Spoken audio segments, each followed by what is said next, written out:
Hey, did your home buying plans get put on pause? Well, at some point, this coronavirus thing is going to be behind us. And if you're ready to get rolling again, this video is a step-by-step guide on how to do just that. And that video is coming right up.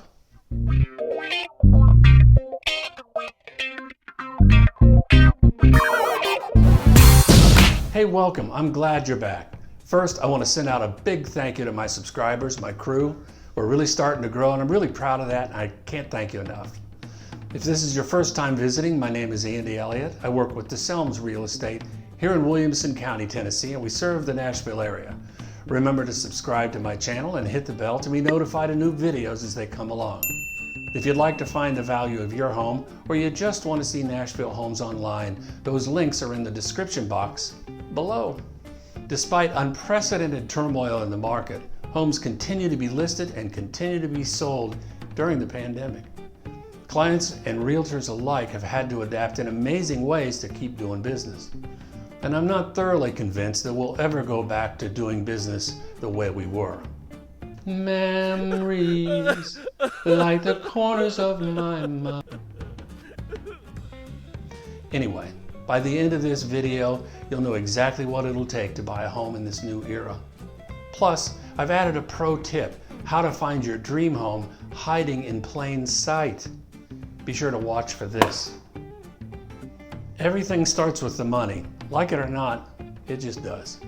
If you're a cash buyer, then you're in great shape. If you're going to need a mortgage, well, this is for you. The mortgage industry is being tested right now, and interest rates are still at insanely low levels. But to get pre-approved and qualified for a loan, that's changed a little bit. In some cases, the credit score requirements have been raised, and also higher down payment amounts may be necessary. But here's my point. Since we all have time on our hands, start shopping, find a lender, find out how much home you can buy. And remember, don't commit too soon. Interest rates are not the whole story. Lots of charges and fees can be adjusted by lenders so that your monthly mortgage amount is actually less. So, step number one, do your homework, find a lender. Some buyers resist with every fiber in their being working with a real estate agent, and frankly, I understand why. Agents can be a massive pain in your ass. You ask one question and it's like you're getting interrogated by the detectives down at the station. How soon do you want to move? What kind of house do you like? Are schools important? Do you have to sell? I get it. Frankly, that's exactly why I created my YouTube channel. You can ask your questions and get your answers. That's it.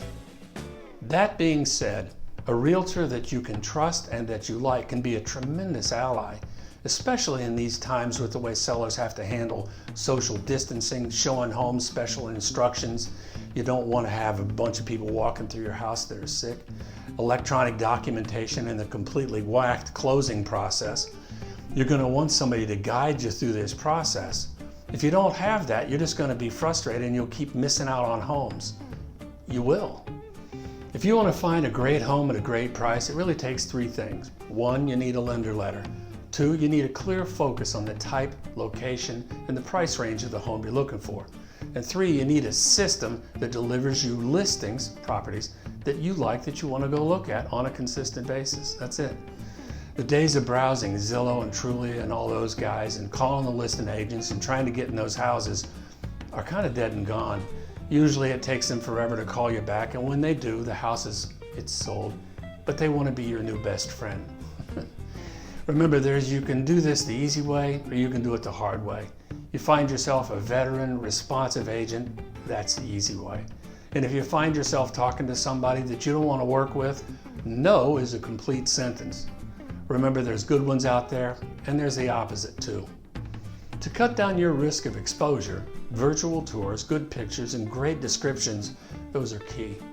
If you'll use these tools to help you decide if a particular home is a good candidate for you, then you can get in your car, drive down by the place. A house is only half the story, the neighborhood's the other half. If you pass these two qualifiers and still like the house, it'd probably be worth your time to set up a showing. Honestly, the days of touring 5, 6, and 7 homes in one shot is history, at least for the foreseeable future. And in my opinion, this virtual sifting and sorting process is probably going to become more of the norm. But what if you see a house that has bad pictures and no virtual tours? What do you do then? What you do is you have your agent do a video chat walkthrough. That way you can ask questions about the things that matter the most to you in real time. It's really an elegant solution. Here's your pro tip. There's going to be some houses out there that don't have virtual tours and they got really bad pictures.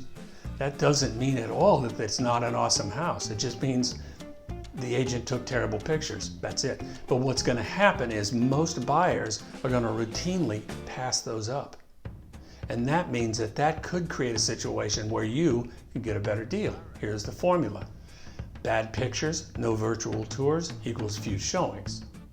Few showings equals more negotiating power for you. So don't pass those up. If you see something that you think that you like, talk to your agent, get that virtual walkthrough going. I don't exactly understand the psychology of it, but some houses are selling super quick now, and I think it's because people are getting used to this virtual thing. You might find yourself in a situation in order to get a house, you're going to have to put an offer in it like now. If that happens, don't let that scare you. You can put a contract on a house and make it contingent upon viewing and approving the house. All that means is you go under contract with a house, you go see it in person, say 2 days later, and if you don't like it, you can terminate the contract, no harm, no foul, but at least you had a chance to get the house of your dreams. Be sure to watch my video on solving the down payment puzzle. Remember to subscribe to my channel and hit the bell to be notified of new videos as they come along. Leave a comment and give me a like, will you? Talk to you soon.